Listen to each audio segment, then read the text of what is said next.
abashatu aba batwairwe mu kooti abekayo mugenzi Juma Hussein obari okutunga akakumunyendombi abo kuhindura icyapa cyitakarije okurugirira abahandiko bya kooti bitwerebire na gitu hagati y'ukwezi kwa kabiri mu mwaka gw'2016 hamwe n'ukwezi kw'ikumi mu mwaka gw'2019 Peter Arinda hamwe na Rweheru bakajingerera za minutes za land board ya Kabarore aha rukiko rwabireho ibiro 9 ukwezi kwa kabiri mu 2016. Linda forged a land board minute and gave that land board minute to Miss Beatrice Nyendombi. Miss Beatrice Nyendombi used that minute to try and steal my father's land. That is why they have been brought to court.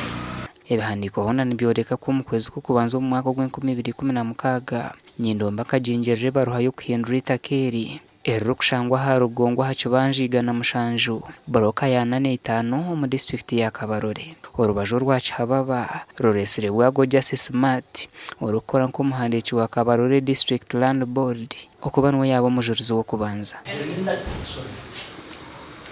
Yes, the minutes that I have read to the police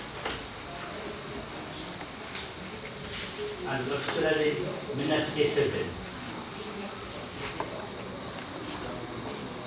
read the name of the one Beatrice Sekioni.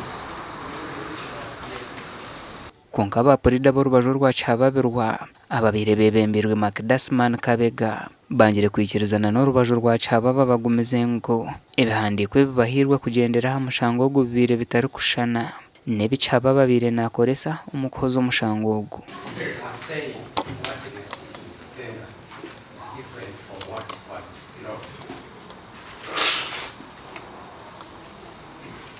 Ahantu homara muzasharire mukongeza yo mushango ogu okusebera omukaga okwezo kurukwija.